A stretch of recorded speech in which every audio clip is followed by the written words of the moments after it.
Vamos então dar início a este webinar para a Noite Europeia dos Investigadores. O meu nome é André Cid, eu sou biólogo marinho e investigador na AIM e estou aqui hoje para falar com vocês sobre drones na vanguarda da investigação de cetáceos. Antes de começar esta apresentação e falar-vos mais sobre o uso dos drones, eu queria-vos rapidamente apresentar a AIM, a associação para a qual eu trabalho. Portanto, a AIM é uma ONG que foi fundada em 2010 por um grupo de jovens biólogos marinhos que fundaram esta organização sem fins lucrativos com a visão de serem uma referência nacional para a investigação, conservação e educação do meio marinho, para fornecer dados científicos para suportar medidas de conservação corretas e eficazes, programas de monitorização e apoiar atividades de ecoturismo, nomeadamente com as empresas de whale watching presentes na nossa área de estudo. A nossa área de estudo, neste momento, centra-se na região do Algarve, portanto na costa sul de Portugal, e é onde fazemos a maior parte do nosso trabalho de campo e é também onde temos a nossa sede.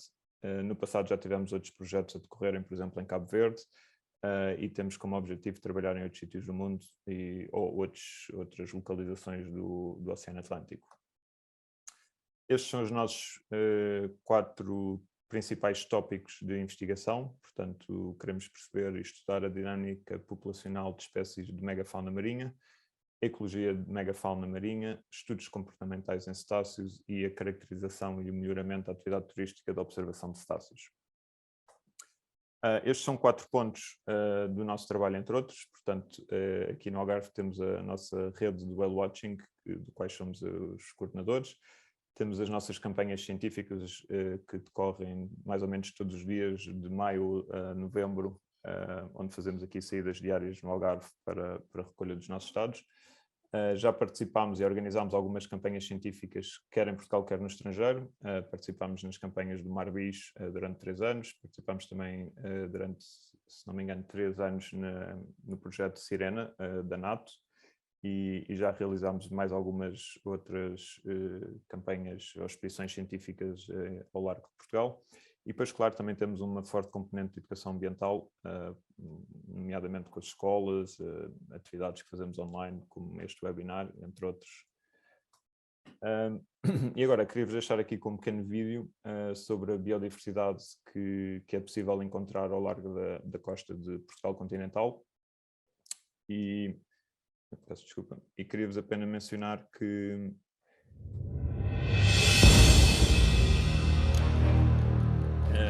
todas estas imagens foram recolhidas em 2016 e 2017.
Ok, como vos mencionei, isto era só mesmo um pequeno vídeo para vocês virem a biodiversidade que é possível encontrar aqui no Algarve.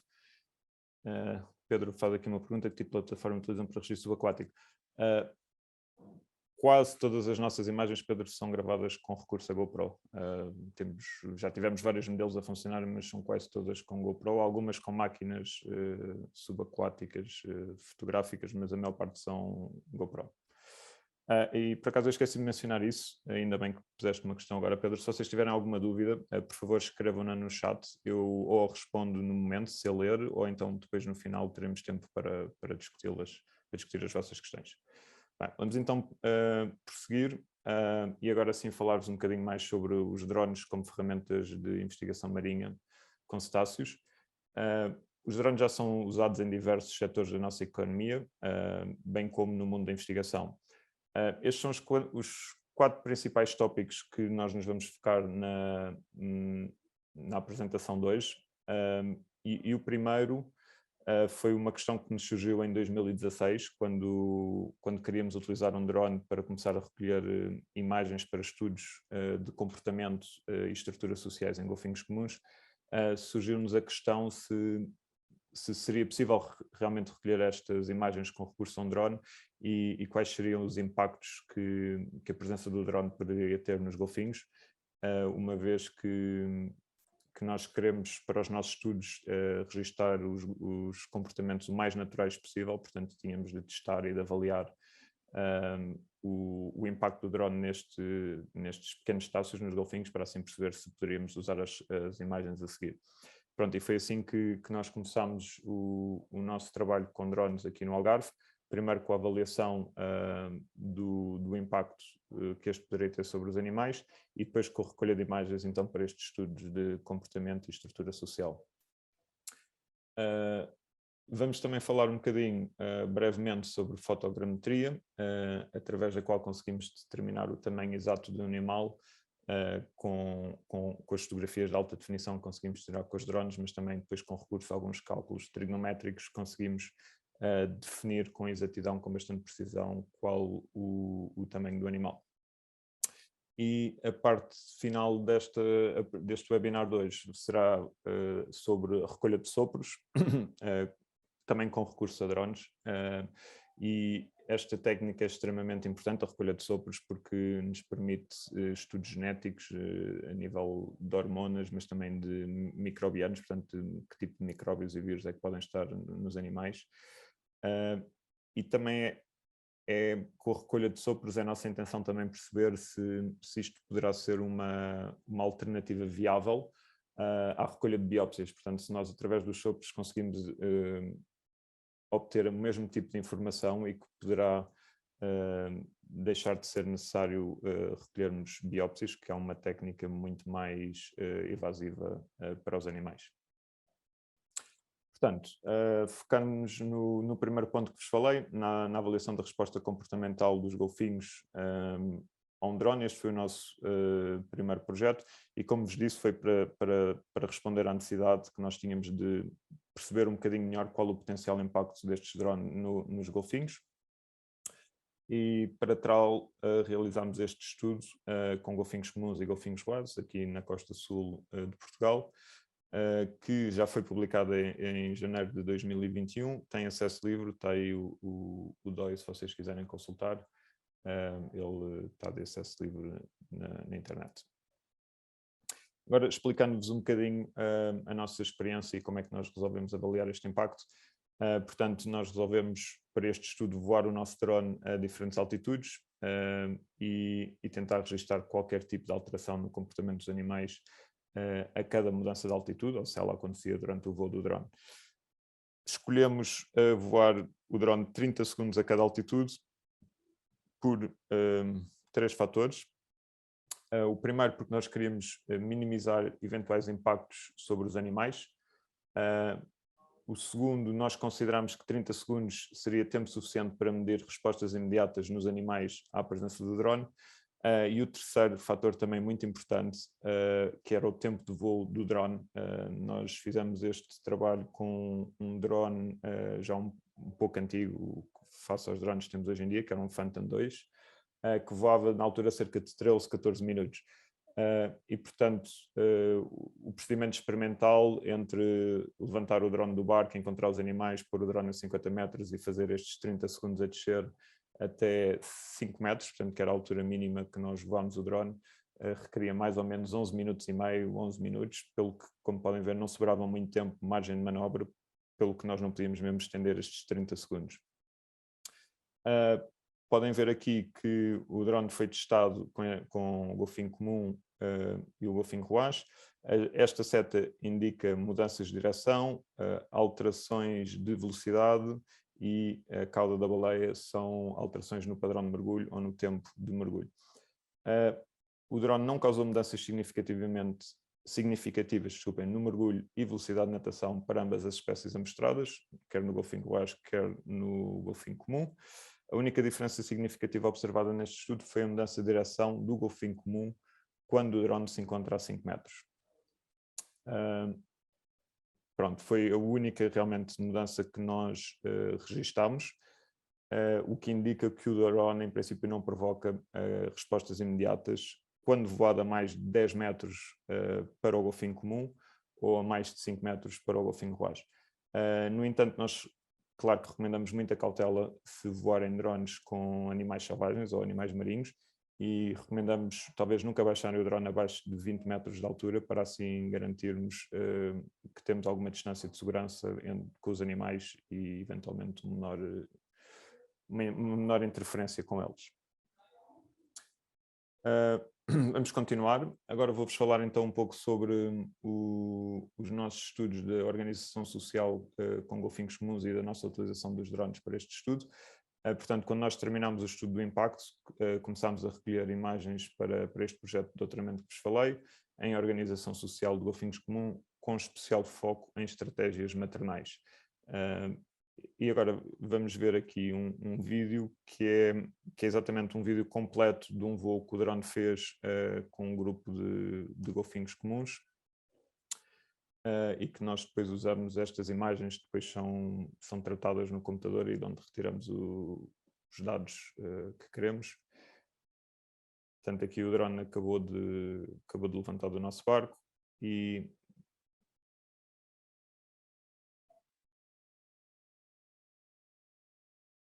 agora podem ver que assim que eu levantar a câmera, cá está, vocês vão ver a imensidão do oceano e aqui começam os desafios para o piloto,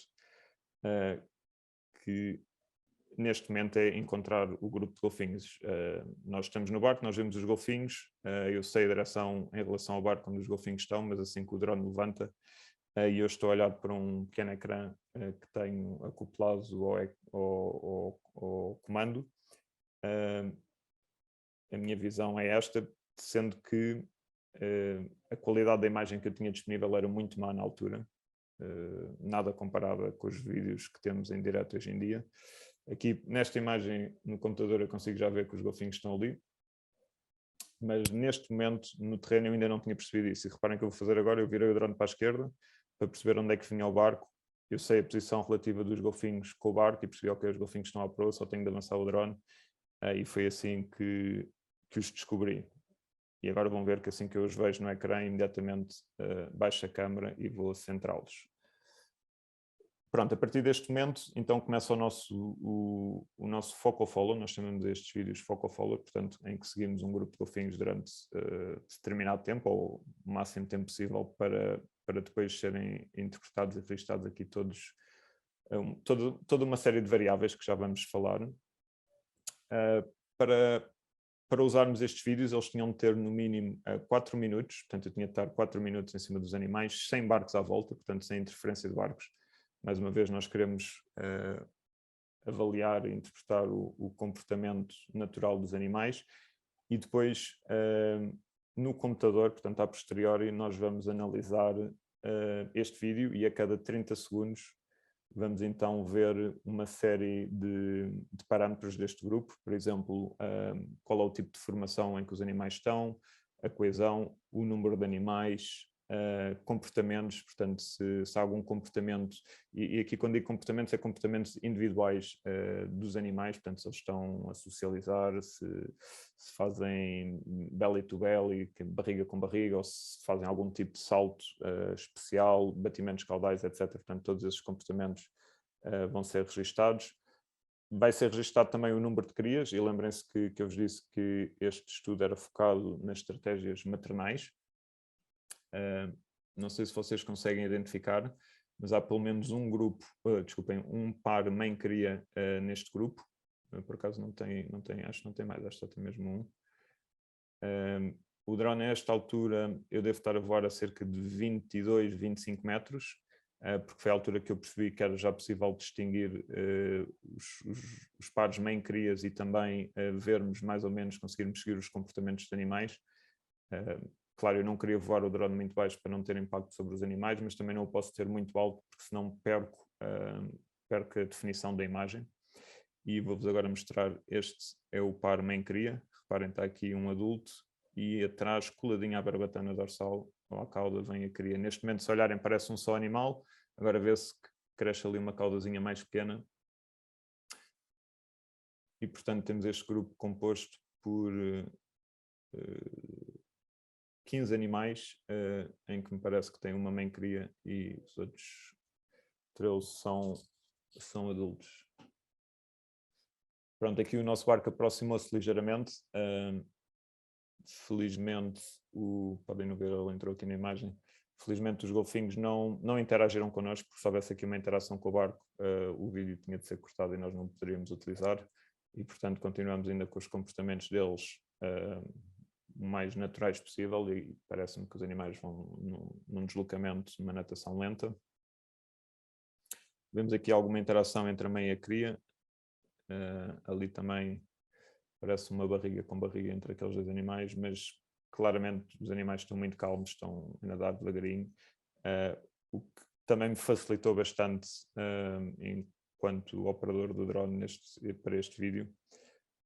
Um dos grandes desafios que eu senti para a captação destas imagens, claro, além de ser o voar o drone e o controlar o drone, que na altura era uma coisa nova para mim, e tem uma série de opções, o maior desafio no oceano tem sido quase sempre o reflexo do sol na superfície, que agora não se vê muito bem, mas está aqui na parte de baixo da imagem. Portanto, eu tenho sempre de posicionar o drone de certa maneira e levantar ligeiramente a câmera para que a imagem não esteja queimada.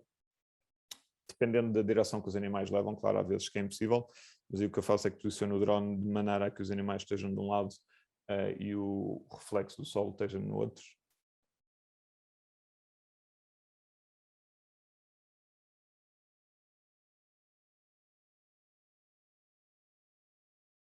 Podem ver aqui nesta zona de baixo mais alguma influência do reflexo.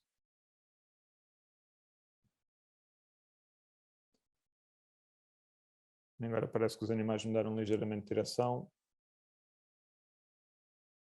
Vamos ver o que é que eles continuam a fazer.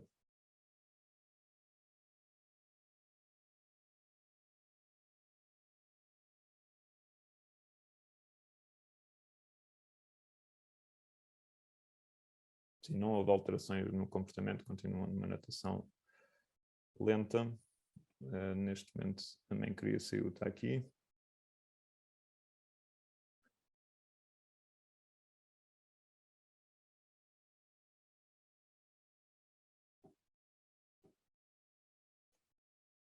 Portanto, durante 2 anos mais ou menos nós estivemos a recolher estes vídeos para este projeto de doutoramento. Chegámos mais ou menos às 20 horas de vídeo recolhidas, mas já vamos ver a seguir. Houve alguns vídeos que nós não pudemos usar, que tiveram de ser descartados, e depois vou-vos mostrar um exemplo disso.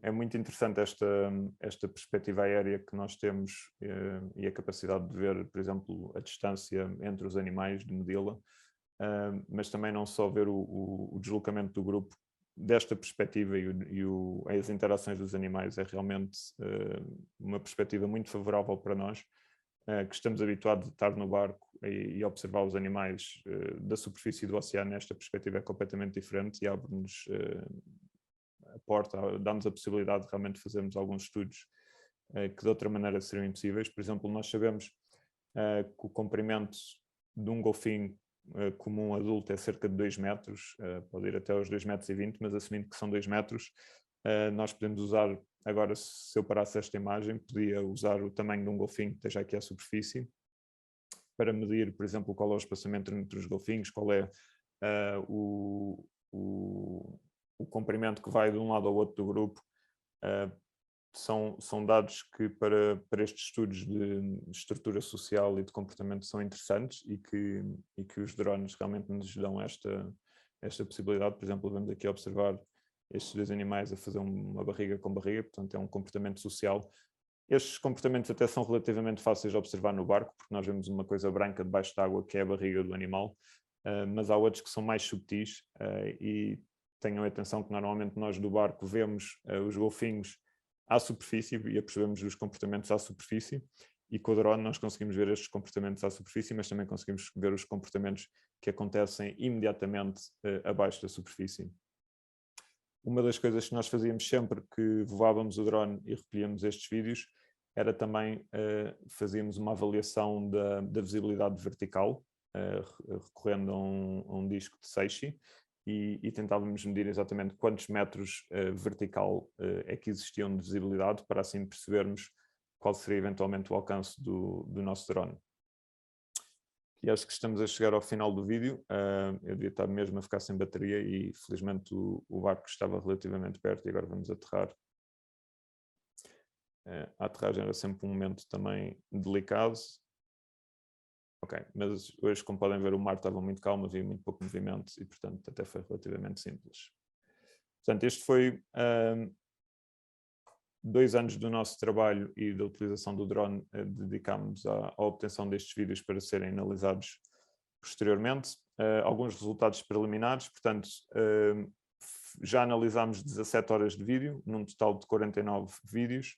Como vos disse, alguns tiveram de ser rejeitados, e isto demorou cerca de 3 meses para 2 pessoas fazerem-no a tempo inteiro. Portanto, o trabalho não termina no oceano, há depois muito trabalho ainda para ser feito no computador, mas sem dúvida que há um potencial enorme para tirar destas imagens. Nós fizemos este estudo, avaliámos as características que eu vos disse anteriormente, a dimensão do grupo, os comportamentos, tudo aquilo, mas há mais oportunidades e outros trabalhos que podem ser feitos com estas imagens e, portanto, são imagens preciosas que vamos mantê-las e estão aqui disponíveis para serem trabalhadas. Neste momento nós ainda estamos a fazer ou estamos a terminar os testes estatísticos e a escrever o artigo científico respectivo. Agora vou-vos mostrar outros exemplos de imagens e situações em que nós utilizamos o drone e que também foram bastante vantajosas, a possibilidade de nós termos um drone e de captarmos estas imagens para nós. Vamos ver aqui este vídeo. Portanto, este foi um dos vídeos que teve de ser rejeitado devido ao grande número de golfinhos. No entanto, eu não, na altura, quis voar o drone à mesma, porque achei que era interessante recolher estas imagens e era interessante também ter esta visão espacial ou visão de cima da distribuição de um grupo maior. E queria chamar a vossa atenção para se repararem agora aqui neste lado direito, parece que isto é a zona de maternidade deste grupo. Reparem, isto são tudo mães-crias. Se vocês olharem com atenção, veem todos, quase todos os adultos têm uma caudazinha mais pequena a nadar por baixo ou relativamente ao lado. Isto, claro, uma das coisas que nós avaliávamos com estes vídeos era qual era a posição relativa das mães-crias no grupo. A nossa hipótese, quando começámos a pensar nisto, era que as mães e as crias eventualmente estivessem no centro do grupo para estarem protegidas pelo restante grupo ao seu redor, mas rapidamente com estes voos percebemos que não era isto que acontecia, que muitas vezes os animais até muitas vezes pareciam ir a liderar o grupo às frentes, as mães e as crias, mas normalmente sim tínhamos as mães-crias mais de um lado e depois a zona mais dos adultos e dos subadultos e juvenis do outro. Porque se repararem agora aqui neste lado esquerdo, nós vamos encontrar alguns animais a socializar, nomeadamente estes dois aqui. Há aqui uma série deles que vão a causar alguns distúrbios, por assim dizer, neste grupo. E claro, as mães-crias, a mãe está sempre um bocadinho mais apreensiva e quer manter a sua cria em segurança e, portanto, nós percebemos que, por norma, as mães com crias tinham tendência a afastarem-se ligeiramente ou estarem numa posição mais exterior do grupo. E reparem nestes 3 animais que estão aqui a socializar.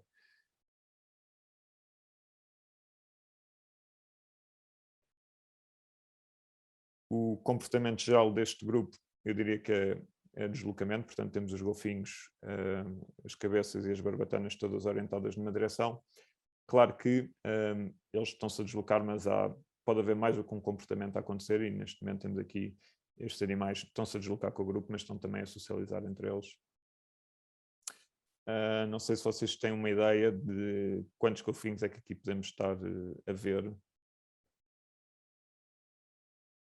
Mas eu diria que são à vontade mais de uma centena, se calhar entre os 120 e os 150 golfinhos. Isto também são golfinhos comuns.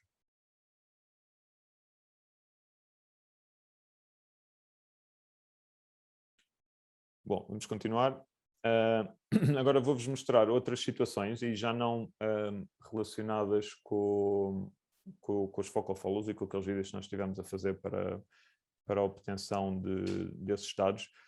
Mas uma outra situação que nos aconteceu ano passado, em que descobrimos ou encontramos uma baleia anã, que é uma das espécies de baleias mais comum de se ver aqui na costa portuguesa, na costa algarvia. E este animal parecia-nos estar em condições físicas muito más. Pelo que eu não quis aproximar o meu barco do animal para não o incomodar mais e para não causar-lhe mais eventual stress, e então resolvemos pôr o drone no ar e com o drone fazer uma inspeção visual. Este vídeo é narrado pelo Dan, que foi um rapaz que esteve aqui a trabalhar connosco. Eu vou deixar que ele agora vos explique exatamente o que aconteceu neste dia. Eu peço desculpa que o vídeo é em inglês, eu espero que vocês todos percebam. Today we were lucky to find 3 minke whales around our research area in the south of Algarve. Minke whales are the most frequently sighted species of baleen whale around the south coast of Portugal, but it is rare for us to find 3 in one day. Unfortunately, one of these animals appeared to be in poor physical health. Even from a distance, we could see that the animal was swimming extremely slowly and with a very atypical surface behavior. It was also possible to observe that the animal had a very poor body condition. It was very skinny with a clear peanut head, prominent shoulder blades and vertebrae visible beneath the skin. Although the animal was moving very slowly, we didn't feel very comfortable with our research vessel, Cattosh, getting too close. So we decided to not force an approach and instead use our drone to have a better view of the animal. At this point we were concerned that the animal could be entangled in something.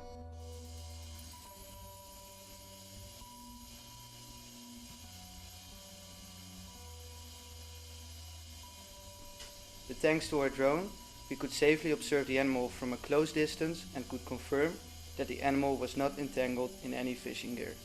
Nor did it show any signs of previous interactions with it.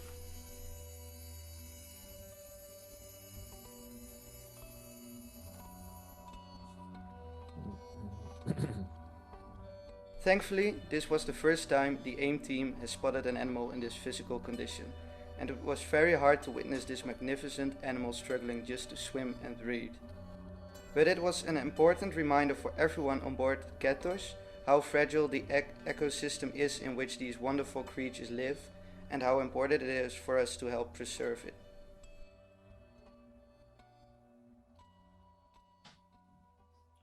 Pronto, como vos expliquei, esta foi a maneira ou a ideia que nós tivemos no momento de tentar ver mais perto qual a condição realmente física do animal, e como vocês viram pelas imagens, não parecia boa. O animal estava muito magro, via-se, parecia a omoplauta e as vértebras todas salientes nas costas. Mas pelo menos conseguimos perceber, ok, não tem nenhum cabo, não tem nenhuma rede presa, ele praticamente não nadava. Vocês viram que ele estava praticamente parado à superfície, respirando de vez em quando. Pronto, tudo isto nos deu, realmente a condição física do animal não era a melhor, mas pelo menos não estava preso a nada.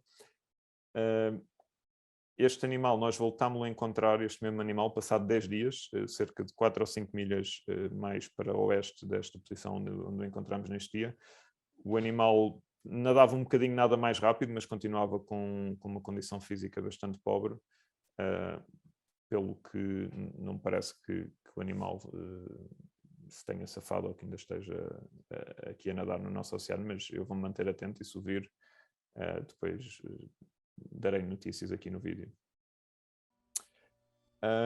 Não, peço desculpa que isto vai começar de novo. Ok, agora vamos ver outro momento extremamente interessante que nós captamos com o nosso drone. Este já foi mais recentemente, acho que este vídeo é deste ano, da temporada de 2021, em que vamos ver um vídeo de uma espécie extremamente rara que são os botos. O nome científico é Phocena phocena e estes animais são extremamente tímidos, são muito difíceis de observar e graças ao nosso drone, por exemplo, nós conseguimos ver e observar agora este tipo de interação que é completamente desconhecido e novo para nós. Portanto, nós a única coisa que vemos destes animais é as barbataninhas a passarem à superfície, como estamos a ver aqui, como vimos aqui neste animal, e normalmente é muito longe, nós não nos conseguimos aproximar deles, eles fogem de nós imediatamente. Mas agora aqui é possível ver, por exemplo, estas interações por baixo da superfície, que de outra maneira seria impossível. Bom, isto em Portugal continental, claro, há outros sítios no mundo em que estes animais são observados da costa, e aí, pronto, também se conseguem observar de outra maneira, mas nós aqui, do barco, é mesmo muito complicado aproximar-nos dele. Se eu me aproximar a 50 metros de um grupo destes botos, já fico bastante satisfeito, sem eles fugirem de mim, não é? E este grupo, ele manteve-se longe do nosso barco, mas manteve-se mais ou menos sempre no mesmo sítio e mais ou menos constantemente à superfície, pelo que, como eu tinha o drone comigo, isto é uma ideia de, ok, vou tentar captar aqui umas imagens e consegui.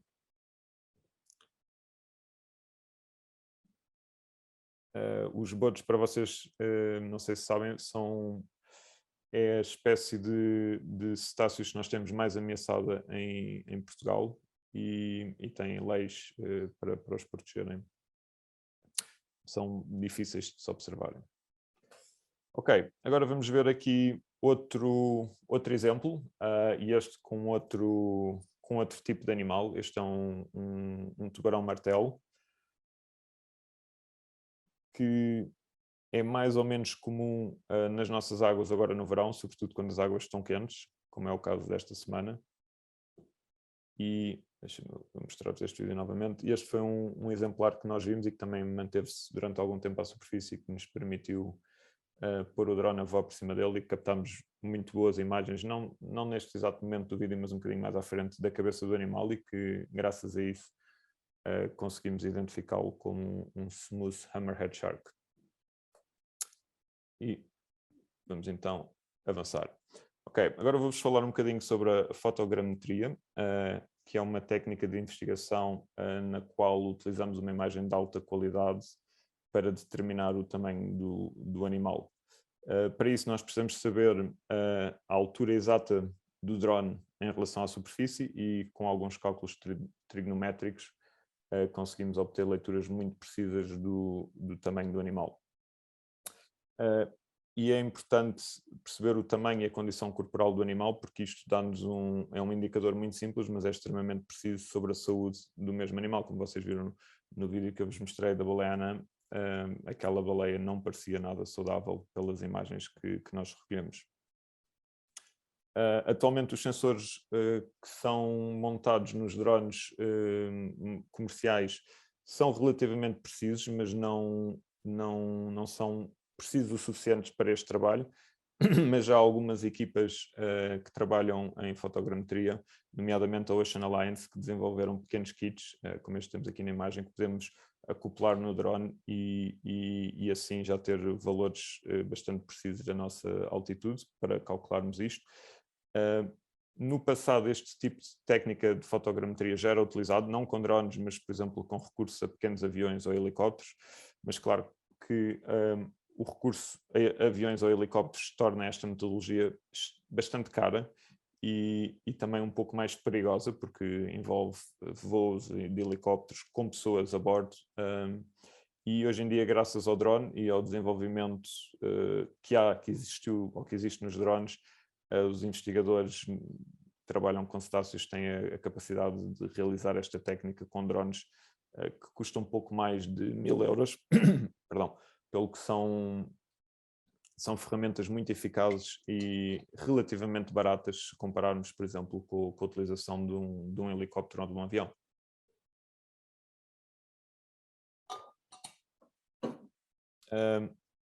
Peço desculpa. A AIM ainda não tem estudos a decorrerem com recurso à fotometria. No entanto, é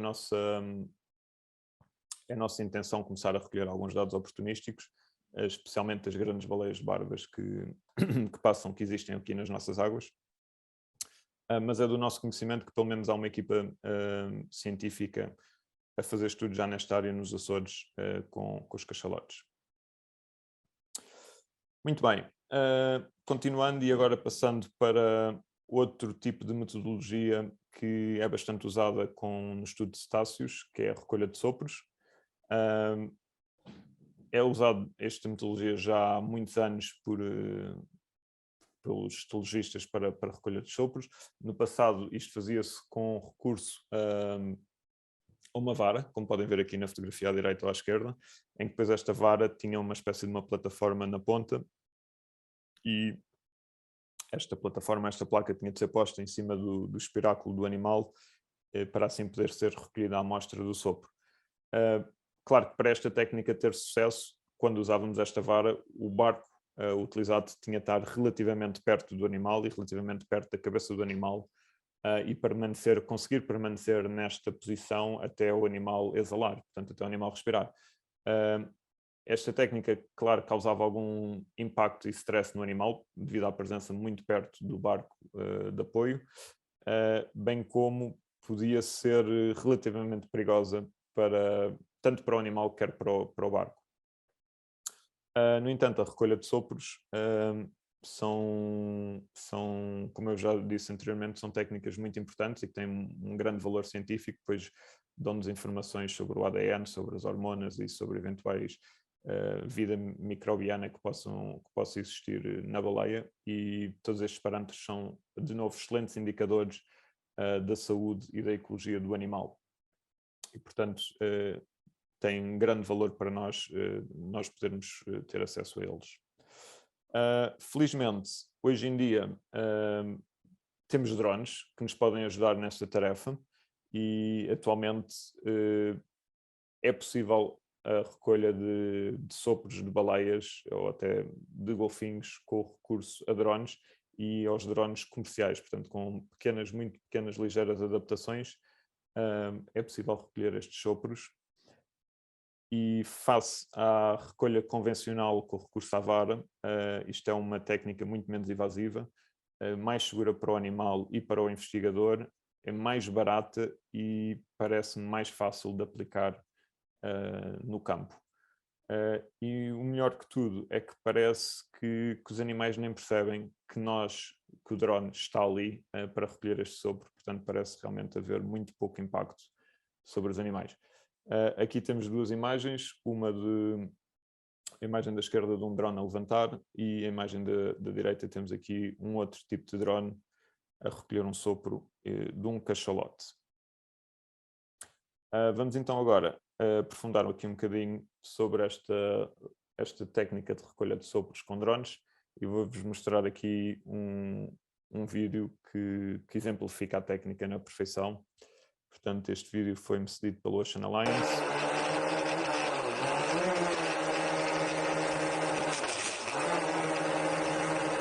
Pronto, isto é uma baleia azul a soprar e temos um drone mesmo por cima, desculpa, que recolhe o sopro. E como vocês podem ver pela câmara que vai a filmar isto, que está acoplado ao drone, ficou tudo bem molhado, portanto podem ver aqui as caixas de Petri estão completamente cheias de gotinhas, houve muito sucesso na recolha deste sopro. Vamos ver novamente o vídeo, mas claro, estamos a falar de uma baleia azul que sopra muito ar e bastante alto, pelo que não me parece que esta espécie seja realmente complicado de recolher um sopro. Portanto, em 2015, a Ocean Alliance começou este projeto, que lhe chamaram SnotBot, onde eles queriam testar a possibilidade de recolha de sopros com a utilização de drones em cetáceos em geral e testá-lo em diferentes espécies. Isto foi uma expedição que eles organizaram, se não me engano, no México em 2020. Pronto, e como eu vos mencionei anteriormente, é também intenção com esta recolha de sopros perceber se isto poderá ser uma alternativa viável à metodologia de biópsia, que, como nós sabemos, é bastante mais invasiva para os animais. Agora, vou-vos mostrar um outro vídeo. Este é filmado, é o mesmo momento, mas filmado de um segundo drone, portanto um drone que ainda ia mais acima, e está ligeiramente em câmara lenta.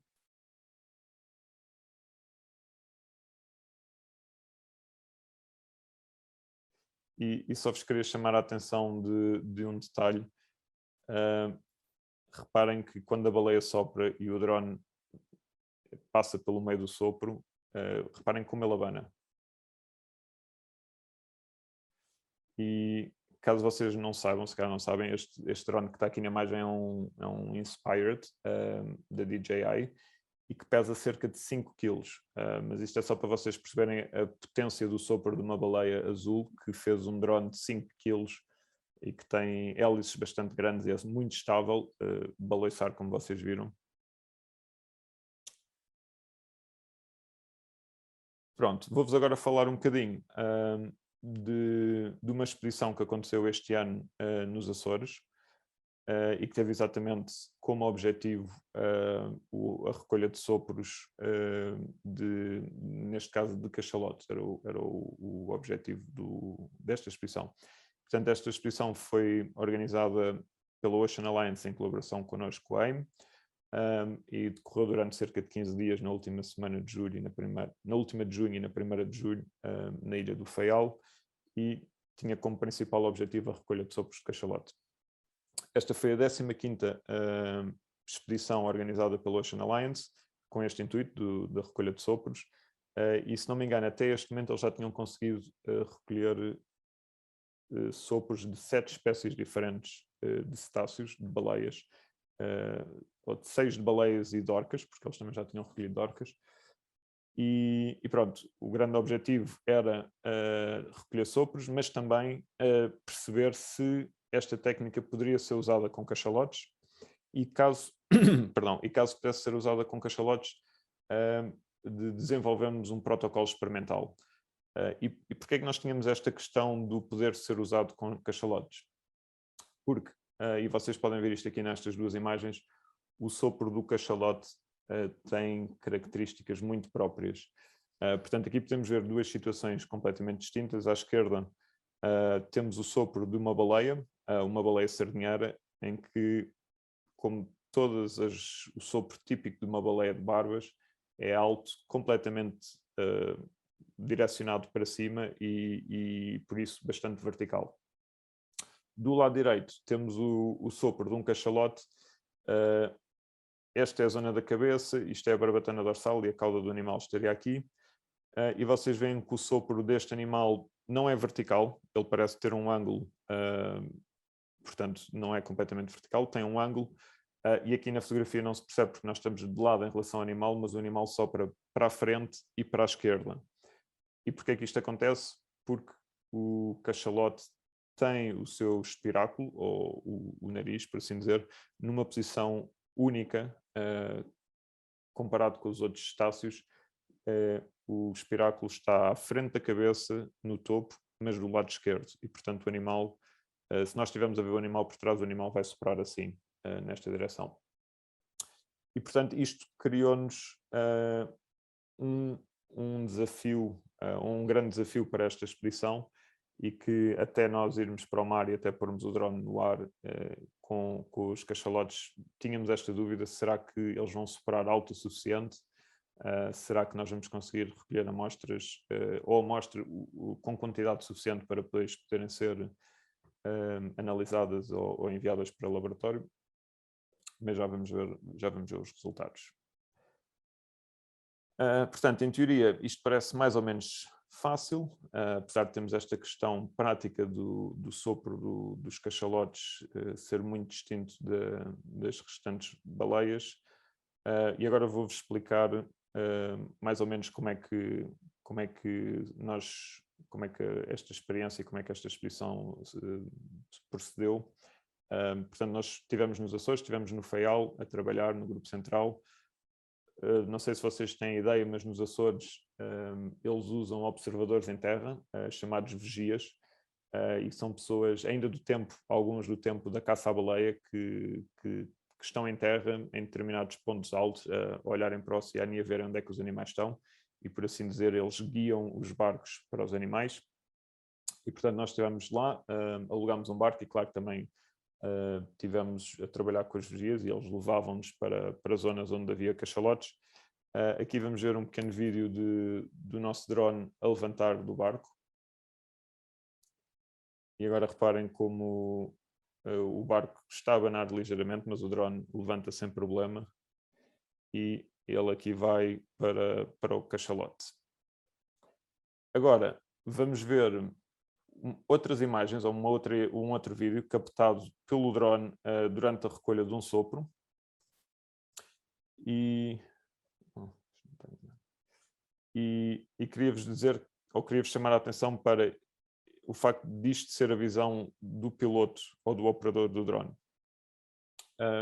Esta técnica, para resultar, precisamos de pelo menos duas pessoas. Uma a guiar o drone, portanto o operador ou o piloto, e precisamos de uma outra pessoa que é o observador. E o observador tem um papel fundamental porque o observador está ao lado do piloto e está-lhe a dar indicações de onde é que o animal está em relação ao drone, qual é a altitude do drone em relação, por exemplo, à superfície e se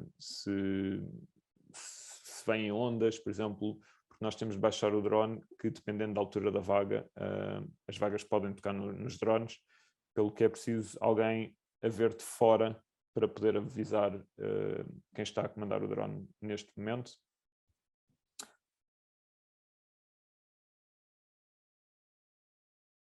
Agora, lembram-se de eu vos ter falado da posição do espiráculo do cachalote? Ele aqui está, e portanto veem que está do lado esquerdo, à frente da cabeça. E este detalhe, nesta espécie, torna esta recolha de sopros um desafio bem maior do que nas outras espécies de baleias barbas. Podem ver também, queria-vos chamar a atenção destas gotas de água na câmara. Sempre que nós víamos gotas de água na câmara era sinal de sucesso, quer dizer que o drone tinha sido molhado e portanto, que em princípio as nossas caixas de Petri teriam também molhadas e teríamos a consequente amostra. Eu vou só pôr este vídeo de novo, porque vos queria aqui mostrar outro detalhe importante. Devido ao facto do animal ter o espiráculo na frente da cabeça e, concretamente, nesta situação em que o vento está por trás do animal, portanto o vento está a ir da cauda para a cabeça, isto levanta-nos um desafio ainda maior, porque nós normalmente gostamos de posicionar o drone o mais afastado possível da cabeça do animal, quer dizer, da zona dos ouvidos e dos olhos, exatamente para termos o menor impacto possível. Mas neste momento, e vocês viram agora aqui um sopro que o animal fez, o animal está a soprar para a frente. Portanto, se nós mantivéssemos o drone aqui atrás, nós não íamos conseguir recolher o sopro. Portanto, é preciso rodar o drone, posicioná-lo à frente do animal, e neste momento nós estamos a voar o drone para trás.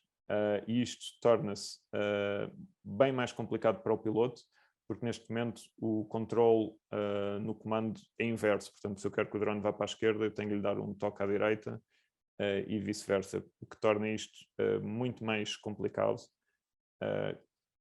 Claramente, um fator importante para o sucesso desta técnica é termos um bom piloto, alguém que controle totalmente o drone e que o ponha no ar.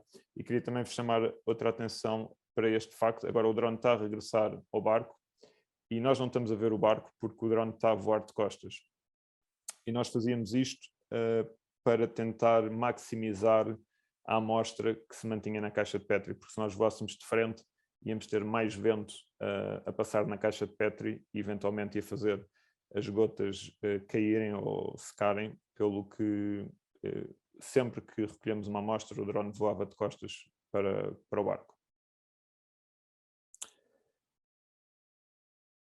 E podem ver, ele aqui aterrou. E agora vamos proceder à recolha das caixas. Pronto, neste slide podem ver os dois tipos de drones que nós usamos nesta expedição, em que temos à esquerda o DJI Mavic 2, nas mãos do Dr. Ian Kerr. Já agora aproveito para dizer que o Dr. Ian Kerr é o CEO da Ocean Alliance e foi ele que criou este projeto, portanto é a mente por trás do Snotbot. E à direita temos o DJI Inspire 2. Estes foram os dois drones que nós levámos para os Açores e que utilizámos. Conseguimos recolher amostras com os dois. Claro que isto são drones diferentes, com orçamentos muito diferentes. Fernando, e agora estou aqui a ver a tua questão, foi oportuna. Claro que isto são drones diferentes com preços muito variados. O Inspire custa cerca, acho eu, em Portugal, de 4 ou 5 mil euros, e o Mavic por 1000 e poucos euros consegue-se comprar. Mas claro que depois no campo também são drones diferentes. O Inspired aguenta muito mais vento e conseguimos voá-lo em condições de vento muito piores. E nomeadamente para esta técnica tem um detalhe importante, é que nós no Inspired conseguimos pôr 3 caixas de Petri abertas, portanto 6 meias caixas, enquanto que no Mavic só conseguimos pôr 2 caixas de Petri ou 4 meias caixas. E claro que isto depois vai ter implicações diretas na quantidade de amostras na quantidade da amostra que nós recolhemos.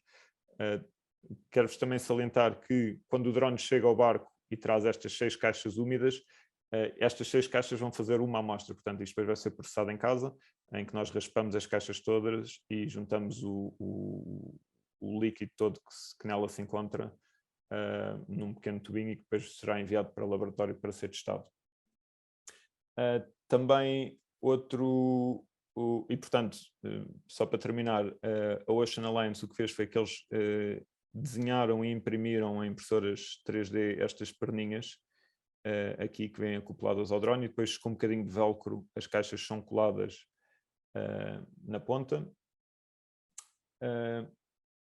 No Mavic eles imprimiram e fizeram umas pernas que vêm aqui por baixo e que prendem ao braço de trás e ao braço da frente, e depois também temos aqui um suporte com uma GoPro em que montamos 2 caixas de Petri. Mas, por exemplo, o Mavic é um bocadinho mais perigoso de operar porque as nossas mãos e a zona que nós temos para agarrar é mais pequena e estamos mais perto das hélices que estão a rodar. E tenham atenção que no oceano, como vocês viram naquela imagem, muitas vezes o barco está a balançar para cima e para baixo, pelo que é mesmo importante ter uma área boa e grande, segura para agarrar o drone.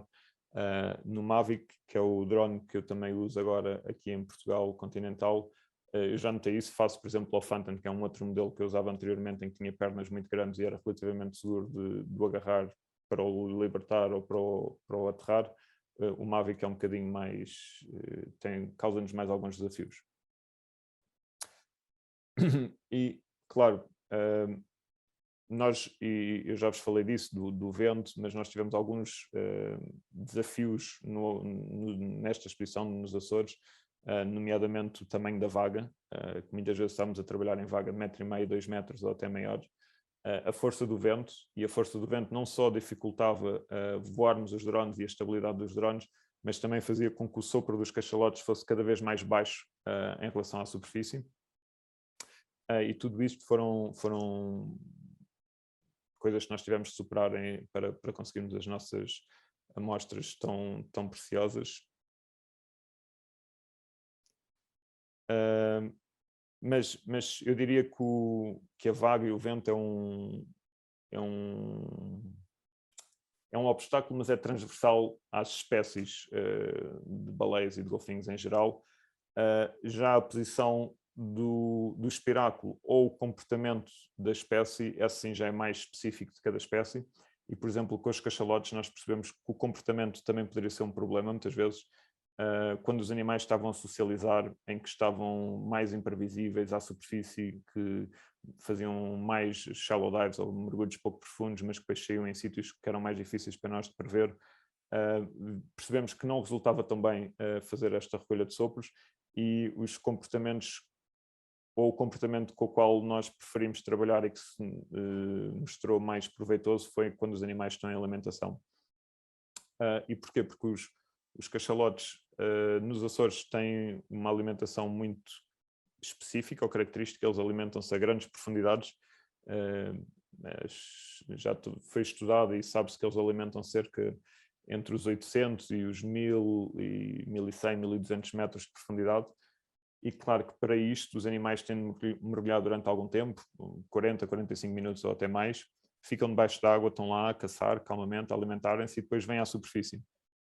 E é neste momento que eles vêm à superfície em que nós temos a nossa hipótese de trabalhar com eles e de recolher os sopros, e pelo facto de eles terem passado tanto tempo debaixo d'água, eles a seguir vão permanecer à superfície cerca de 8, 10 ou se calhar até mais minutos, e vão estar a soprar com bastante regularidade e com intervalos de tempo muito quase precisos, cerca de 15 a 20 segundos. Porquê? Porque eles querem recuperar o fôlego, por assim dizer, querem voltar a elevar os níveis de oxigênio no sangue e nos tecidos e baixar os níveis de CO2 para poderem ir para um novo mergulho. E, portanto, nestes 10 minutos que eles estão à superfície a respirar, é a altura ideal para nós pormos o drone no ar e para rapidamente conseguirmos recolher uma amostra. Este foi a nossa experiência, e foi isto que nós percebemos, que durante a alimentação eles têm comportamentos mais fáceis de prever, e por isso também se torna mais fácil a recolha do sopro, devido a estas respirações constantes, movimentos mais previsíveis e longos intervalos de superfície. Portanto, 10 minutos, como vocês viram no vídeo que eu vos mostrei, nós não precisávamos mais de 2 minutos para lançar o drone, ir até à baleia, recolher o sopro e voltar para trás. Portanto, 10 minutos dava-nos mais do que tempo para trabalhar com um animal.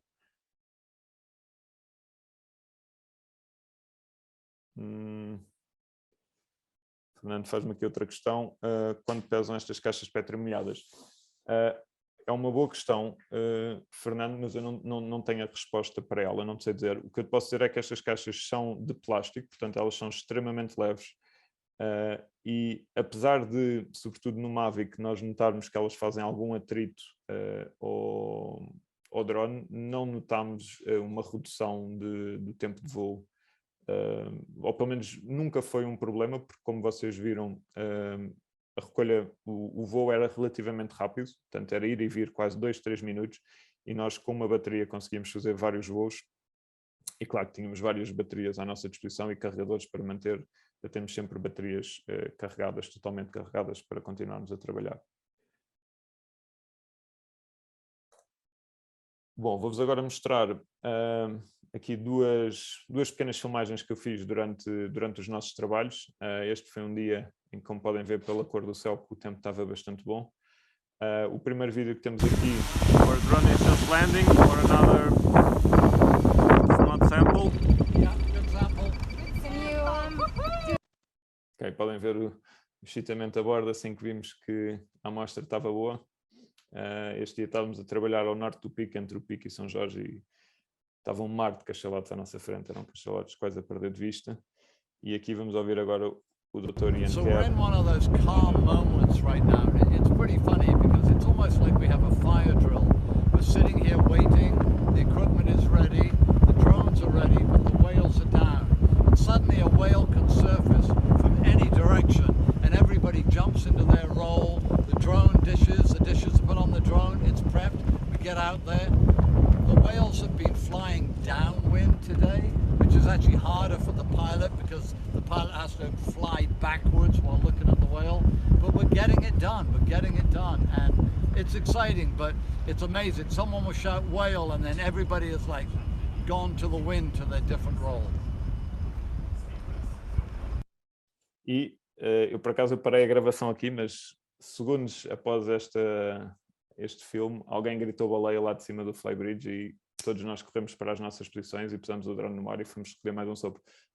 Também vos queria fazer notar que o Dr. Ian Kerr aqui realçou aquele ponto. Neste dia nós tínhamos o vento por trás dos animais, aí que tornava esta recolha um bocadinho mais complicada, mas pronto, com um piloto experiente e com a técnica bem treinada, conseguimos. Our drone is just landed. Desculpa. Ok. Portanto, agora vamos ver alguns resultados também preliminares desta expedição e de como é que isto nos correu. A primeira coisa é que é possível recolher sopros de cachalotes com a utilização de drone, e apesar de... Nós conseguimos provar isto no primeiro dia que fomos para o mar, que recolhemos cerca de 11 amostras nesse primeiro dia. Apesar de nós termos passado 15 dias nos Açores, o tempo não nos ajudou muito e nós só conseguimos sair 7 dias para o mar, sendo que 2 abortámos passado 1 hora, 1 hora e meia termos saído, porque o mar realmente não estava bom e não era seguro pôr os drones no ar.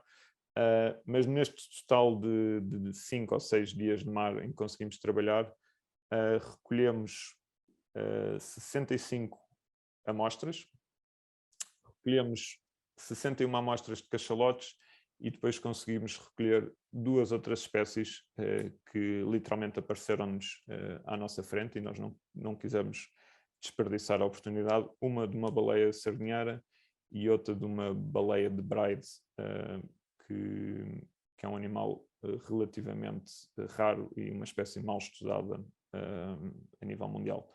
Fizemos um total de 100 voos, observámos 10 espécies de cetáceos diferentes e, como já vos disse, conseguimos mostrar 3 novas espécies para o Ocean Alliance. Portanto, eles juntaram 3 novas espécies à lista de espécies que já tinham conseguido usar os drones para recolher a amostra.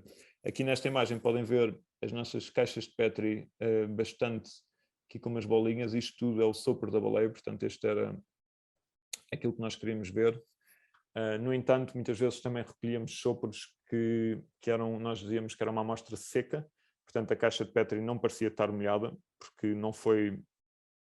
O sopro chegou lá, mas não chegou com muita água, por assim dizer, mas depois só o laboratório, só as análises em laboratório nos vão poder dizer exatamente o que é que lá estava, mas isto só para dizer que nem sempre as caixas pareciam com isto, só que nós depois em casa lavávamos-las, escorríamos tudo e punhamos então nestes tubinhos para seguirem para o laboratório.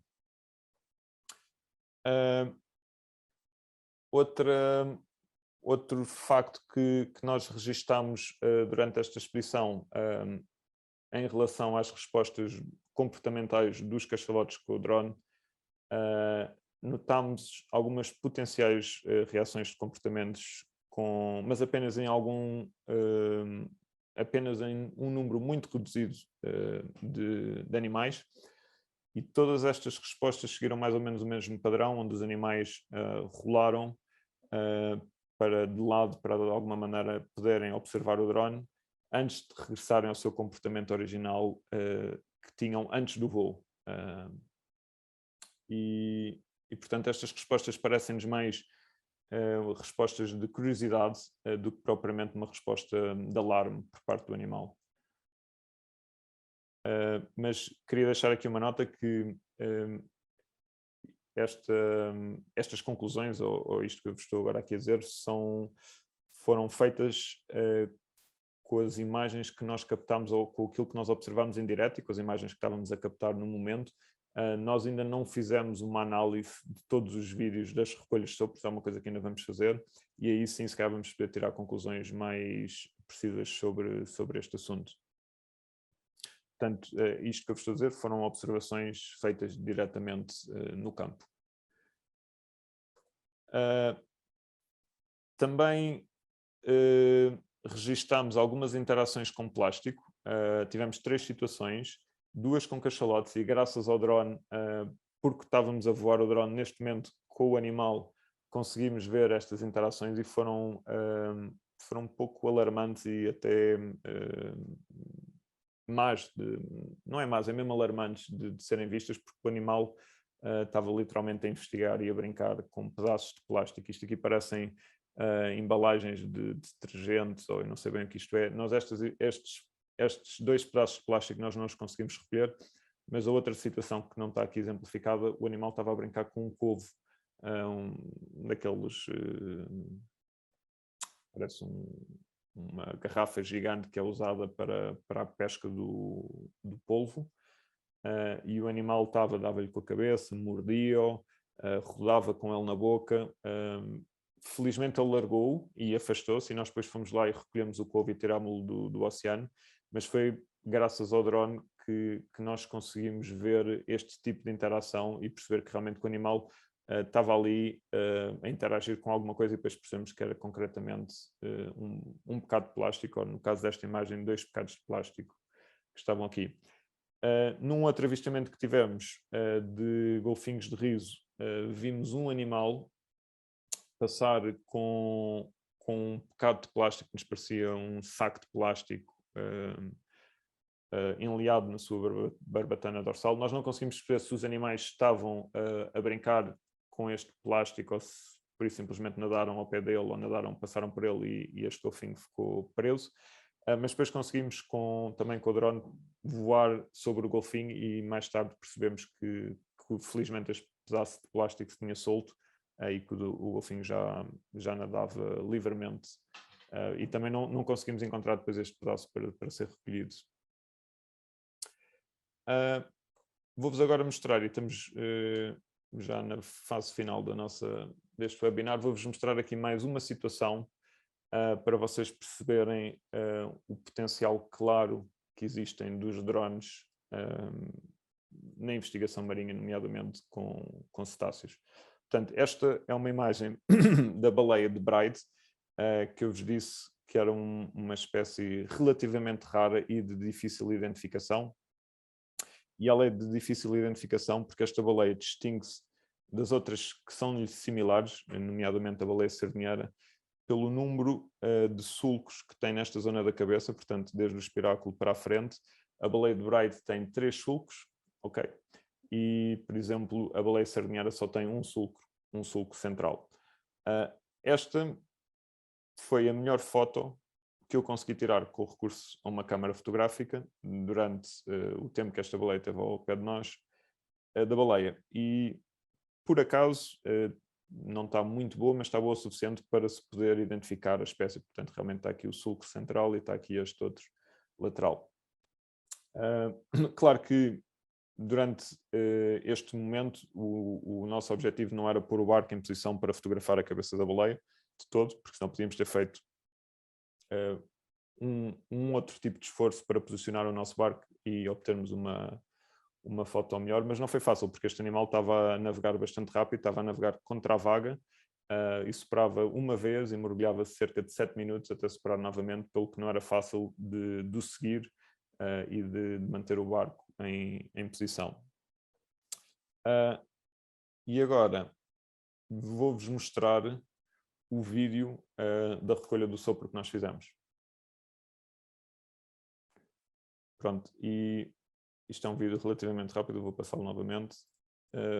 Vejam o detalhe da cabeça. Pronto, isto era o que eu vos queria mostrar, era esta comparação, em que à esquerda temos a melhor fotografia de todas as que eu tirei naquele dia, em que é possível ver ali os sulcos, mas realmente são muito superficiais ou muito pouco visíveis. E aqui temos uma imagem do drone, e eu confesso que eu nem me preocupei muito em escolher o melhor frame. Este foi quase o primeiro frame que eu vi, os 3 sulcos, e cá estão eles completamente definidos. E, portanto, este é outro exemplo do excelente ou do grande potencial que os drones têm para coisas tão simples como identificar uma espécie. O mesmo exemplo da baleia sardinheira. Esta foi uma das melhores fotos que eu tirei da baleia, em que se vê ali parte do sulco aqui. E esta é uma imagem do drone, em que se vê aqui um grande sulco central. E realmente faltam os outros 2 aqui à volta, como podem ver nesta imagem da baleia de Bride.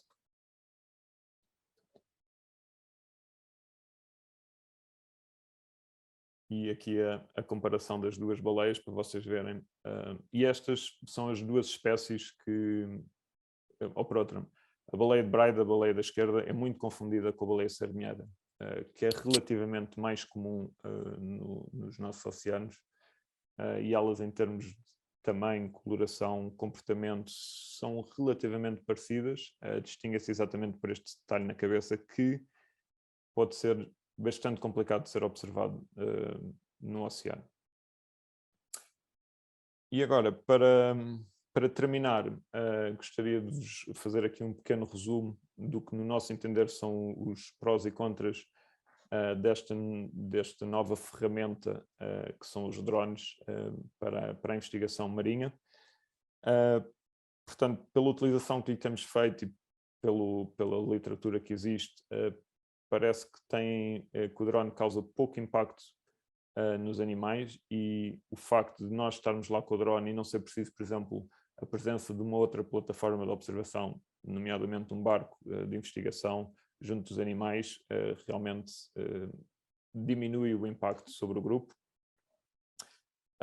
Obtemos imagens de alta definição. Os drones hoje em dia voam e gravam imagens em 4K ou até mais, dependendo das câmaras que estiverem instaladas. E como vimos anteriormente, temos esta perspectiva aérea que nos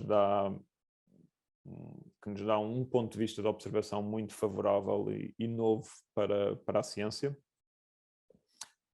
E que nos permite ver, como eu vos mencionei, não só comportamentos à superfície, mas também comportamentos que aconteçam ligeiramente por baixo da superfície, que nós muitas vezes do barco não conseguimos ver. E outra coisa, pelo facto dos dados recolhidos serem analisados posteriormente no computador, e nós podemos andar com o filme para trás e para a frente, pará-lo, fazer zooms, passá-lo em câmara lenta, isto também vai reduzir o enviesamento das nossas observações, portanto vai reduzir o erro associado às nossas observações.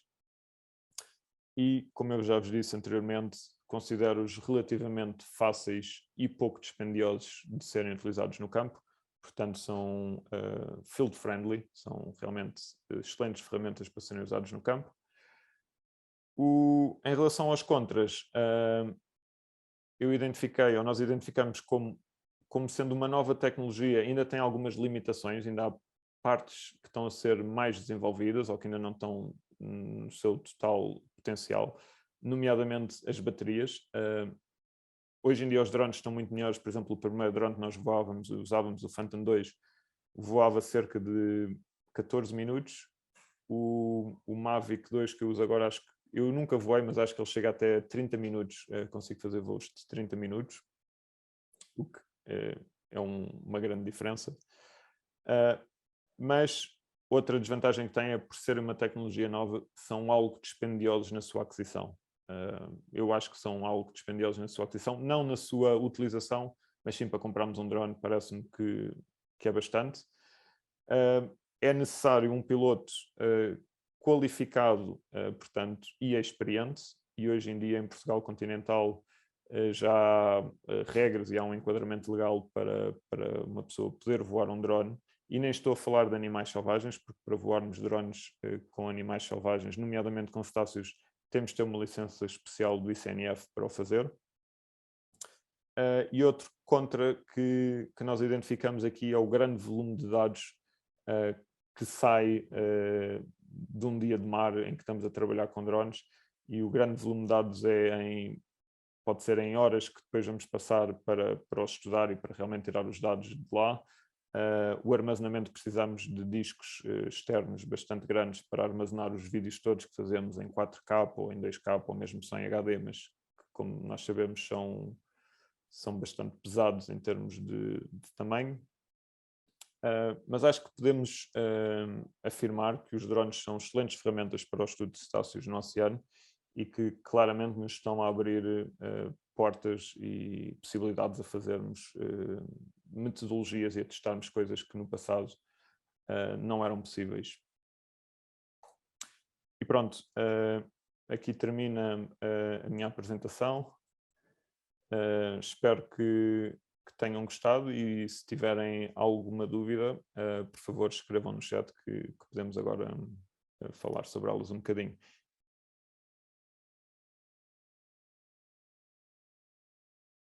Eu vou ver aqui o que é que vocês escreveram aqui no chat para vos tentar responder.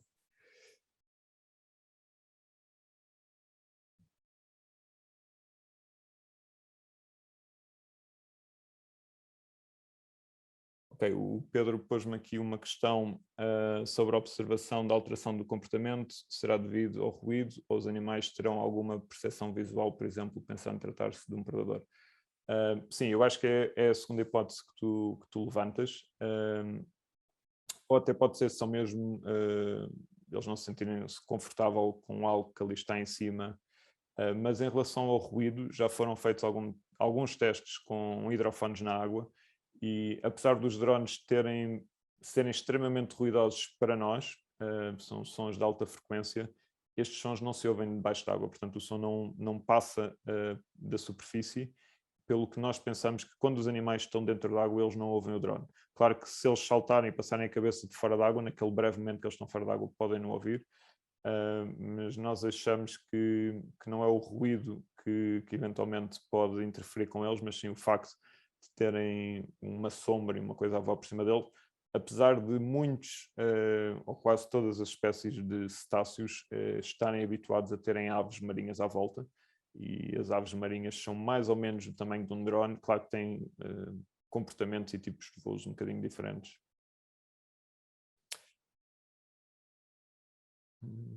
A Luana pergunta-me se houve diferença nas respostas dos golfinhos em relação à altura do drone em grupos com crias ou versus grupos sem crias. Obrigado pela tua questão, Luana, é uma excelente questão, mas nós nesta altura nós não nos debruçámos sobre isso e portanto nós avaliámos grupos de animais que tinham crias e não crias, mas não testámos se havia alguma diferença. Aquele estudo que nós fizemos foi um estudo preliminar e foi um estudo muito simples e que nós quisemos fazer rapidamente.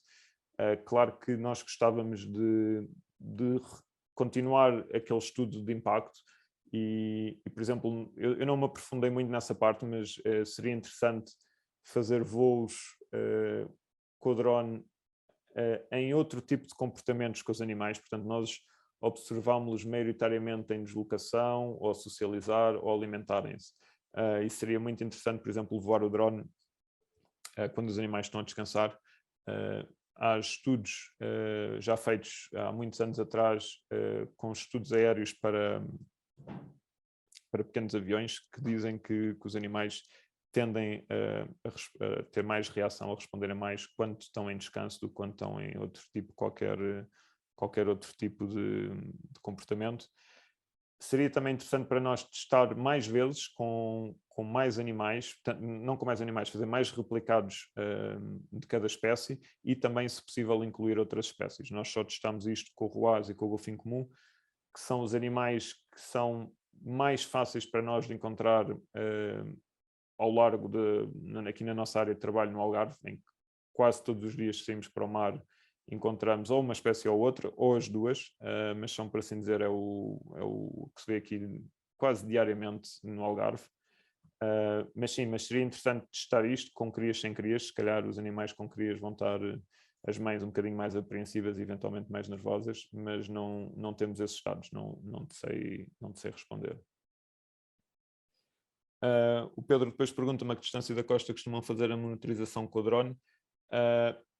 Depende, Pedro, depende, é mesmo onde encontramos os animais. A nossa área de estudo vai até mais ou menos 8, 10 milhas da costa, mas depende também do tipo de trabalho que estamos a fazer. A zona onde nós trabalhamos há muita indústria de observação de golfinhos.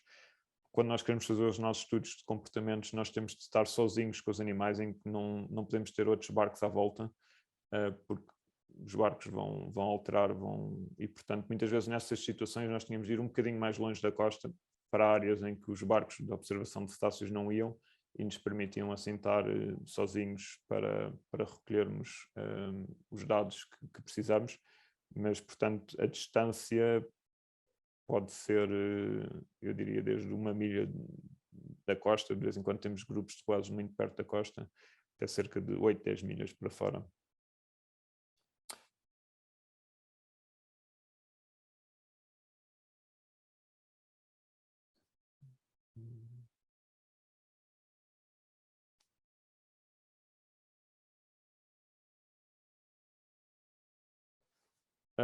A Miriam Rodrigues pergunta-me relativamente à resposta dos golfinhos à presença do drone. Há alguma razão para os voados, ao contrário dos comuns, não alterarem o seu comportamento? É uma boa questão, Miriam. Obrigado. Eu acho que tem a ver os voados são animais um bocadinho mais tolerantes e mais, talvez, flexíveis. E também são animais, isso é transversal tanto aos ruazes como aos comuns, mas se calhar um bocadinho mais aos ruazes, desculpem, são animais que estão já muito, estes aqui da nossa costa, muito habituados à presença de barcos, e nomeadamente à presença de pressão feita por fontes antropogénicas, portanto fontes humanas, barcos, ruído, e nós julgamos que os ruazes possam ser animais que consigam encaixar isto melhor e de alguma forma não reagirem tanto. Com os golfinhos comuns, eu também não mencionei aqui no estudo, mas nós notamos algumas alterações quando o drone estava entre os 30 e os 20 metros. Não foram estatisticamente significativas, mas as reações foram notadas. Isto aconteceu entre os 30 e os 20 metros e depois nas outras altitudes, até aos 5 metros, parece que os animais toleraram bem o drone, pelo que a hipótese que nós levantamos é eles estranham a presença do drone naquelas altitudes e depois parece que eles se habituam a elas e habituam-se ao drone estar ali, e depois só realmente quando ele já está muito em cima é que notamos aquela reação aos 5 metros.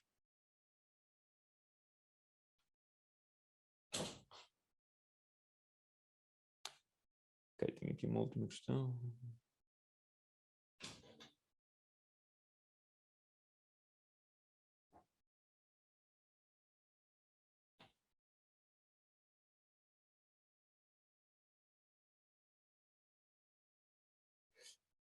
Pronto, o Fernando coloca-me aqui outra questão sobre as licenças que é necessário ter para a obtenção de imagens de golfinhos ou de cetáceos com drones. É assim, Fernanda, a lei que existe para a observação de cetáceos em Portugal continental proíbe a utilização de meios aéreos e o drone é considerado um meio aéreo, pelo que tu tens de ter uma licença do ICNF em qualquer zona de águas portuguesas continentais para recolheres estas imagens.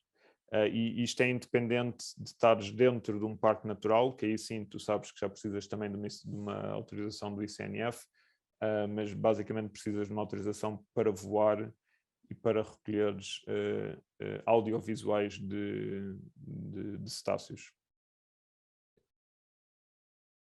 Espero ter respondido à tua questão.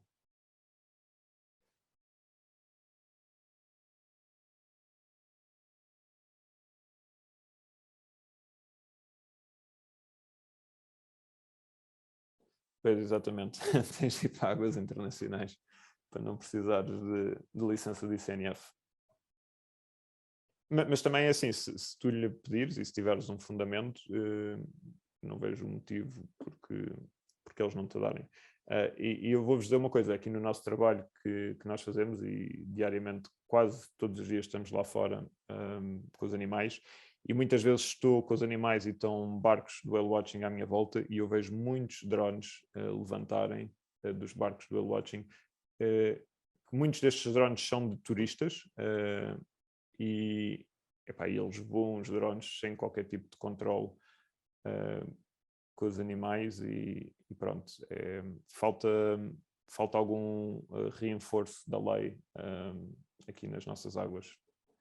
Mas pronto, isso seria aqui objeto para outra discussão. Bom, assim sendo, se não há mais dúvidas, queria-vos agradecer a vossa presença e a vossa participação, também aqui as dúvidas que puseram no final. Se tiverem alguma questão que me queiram pôr no futuro, alguma coisa que queiram discutir comigo ou com a AIM sobre isto, estejam à vontade, está aqui o meu endereço de e-mail. Convido-vos também a visitar o nosso website, aimportugal.org, ou as nossas redes sociais, se escreverem em Portugal vão aparecer. e sobretudo nas redes sociais podem seguir um bocadinho mais o nosso trabalho e ver os inputs, as coisas que nos estão a acontecer aqui diariamente, também o que é que nós descobrimos que é o grande objetivo da nossa organização, é a produção de trabalho, de documentos científicos que realmente nos deem alguma informação sobre esta população de cetáceos que temos aqui e que não há muita informação. Claro que sim. Fernando, terei todo o gosto e uma boa noite a todos. Mantemos-nos em contacto e, mais uma vez, muito obrigado.